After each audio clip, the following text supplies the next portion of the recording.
విజయనగరంలోని RS academy institute విజయోత్సవ సభ నిర్వహించారు.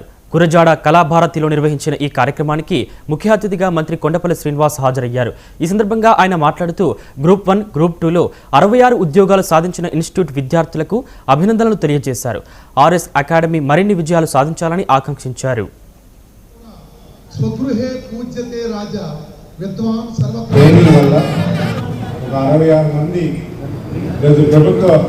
ఉద్యోగాలు తీసుకున్నారంటే ఖచ్చితంగా నేను అప్రిషియేట్ చేయాల్సిన అవసరం ఉందని భావించిన రావడం. ఎందుకంటే విజయనగరం అంటే విద్యల నగరం. చాలామంది నేను మాట్లాడుతున్నప్పుడు నేను విజయనగరంలో చదువుకున్నాను అని ఈస్ట్ వెస్ట్ గోదావరిలో చెప్పడం కానీ, అటు గుంటూరు నుంచి వచ్చేవాళ్ళు చెప్పడం కానీ, అలాగే ఇటు ఒరిస్సా నుంచి కూడా చెప్పడం జరుగుతూ ఉంది. అంటే విజయనగరం 100 సంవత్సరాల పైనుంచి కూడా పూసపాటి గారి ఫ్యామిలీ ఈరోజు ఒక మంచి అవకాశం మన విజయనగరం జిల్లా వాసులు చూడడం జరిగింది.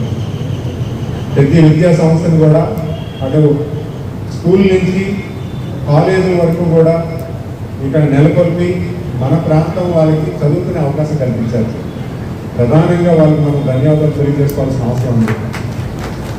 ఎందుకంటే ఈరోజు చదువుకోవాలన్నా కూడా ఒక అవకాశం ఉండాలి.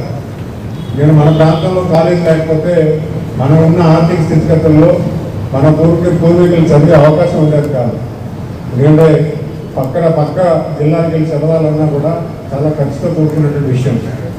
మరి అలాంటి సమస్యల్లో మన విజయనగరం జిల్లాలో అనేక కాలేజీలు పెట్టడం, అనేక సంస్థలు పెట్టి చదివించడం అంటే ఈరోజు పూసపాటి పివిఎం రాజు గారు కానీ, లేకపోతే అతిథి మన అశోక్ గజపతిరాజు గారు కానీ, ఆనంద్ గజపతిరాజు గారు కానీ, అది ఈరోజు మాన్సాస్ ముందుకు తీసుకున్నటువంటి స్థానిక శాసనసభ్యులు అదితి విజయలక్ష్మి గారు కానీ, మనం అందరం కూడా రుణపడి ఉండాలన్న సంగతి మీ ద్వారా తెలియజేస్తున్నాం. ట్రైనింగ్ వల్ల